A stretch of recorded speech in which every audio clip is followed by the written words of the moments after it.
Do you want to have the juiciest cheeks at your gym? Well, if you do, you're going to need to be able to execute the hip thrust more effectively. So here's how we're going to set up and execute it to the best of your ability. That way you can have the biggest badonk.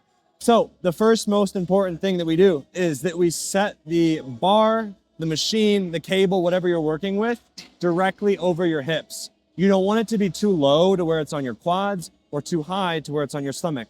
Find that comfortable point in the middle. From there, we want to make sure that we're setting our feet correctly on the floor or the machine.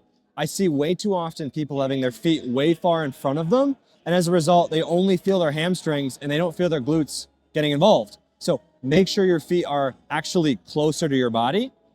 But on the other side of the coin, you don't want your feet to be tucked too far underneath you, because if you do that, it's going to feel uncomfortable and you're not going to be in a good position.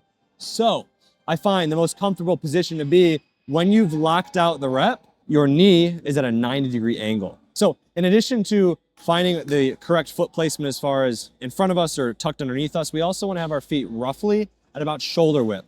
Now, some people may like a little narrower, a little wider, but what feels most comfortable for you is probably going to be close to shoulder width. From here, when we're actually executing the rep, I see way too many people lowering the bar, lowering the machine way too low, and they're getting too much range of motion. And as a result, they're involving more of their low back than actually their glutes.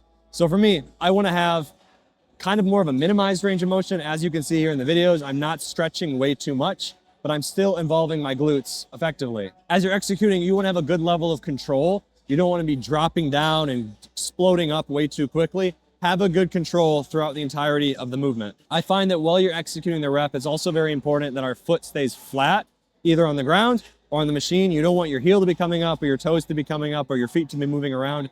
Keep that foot planted. That way you can apply the most amount of force through your hips up into the machine. One more point as we're executing, we want to try and keep our back flat and not be arching it up or moving around too much. If you can keep your spine neutral and your back flat, that's going to help execute the rep better. Then all in all, if you tie all of these things together and you execute them well and you push this movement really, really hard, you'll have very juicy cheeks. And who wouldn't want that? So I hope it helps.